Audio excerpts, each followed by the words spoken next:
আজ বানিয়েছিলাম জানো তো সেই বিহার বিখ্যাত চম্পারন মাটন। দারুণ টেস্টি। এটা যে হাঁড়িতেই করতে হবে এর কোনো মানে নেই, কড়াইতেও করা যায়। কড়াইতেও যে সুন্দর করে রান্না করা যায় সেটাই শেয়ার করব তোমাদের সঙ্গে। তবে মাটির যে ফ্লেভার সেই টেস্টটা আসবে না, তবে এটাও কিন্তু খারাপ হয় নাই, খুব সুন্দর হয়েছিল। তা দেখো এখানে 500 মাটন নিয়ে নিলাম।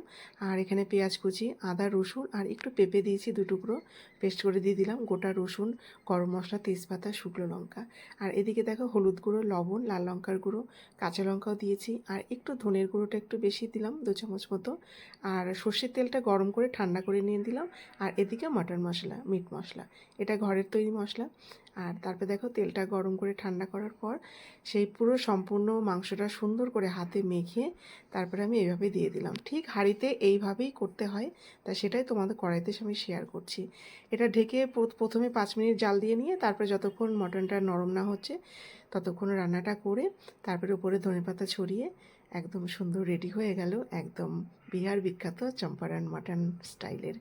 অসাধারণ হয়েছিল কিন্তু দুপুরবেলা হাজব্যান্ড খেয়ে তো ভীষণ খুশি, খুব ভালো বলেছে সবাই, মেয়েও খেয়েছে। আর ছেলে তো খায় না, ওর জন্য চিকেন ছিল ফ্রিজে, চিকেনটা করে দিয়েছি। দেখো কি সুন্দর নরম হয়ে গেছে একদম, রসুনটা দেখেছো? আর মাটনটাও দেখো খুব সুন্দর নরম হয়ে গেছে। দারুণ টেস্টি হলে তোমরা অবশ্যই এইভাবে বানিয়ে ট্রাই করো। হ্যাঁ, থ্যাংক ইউ।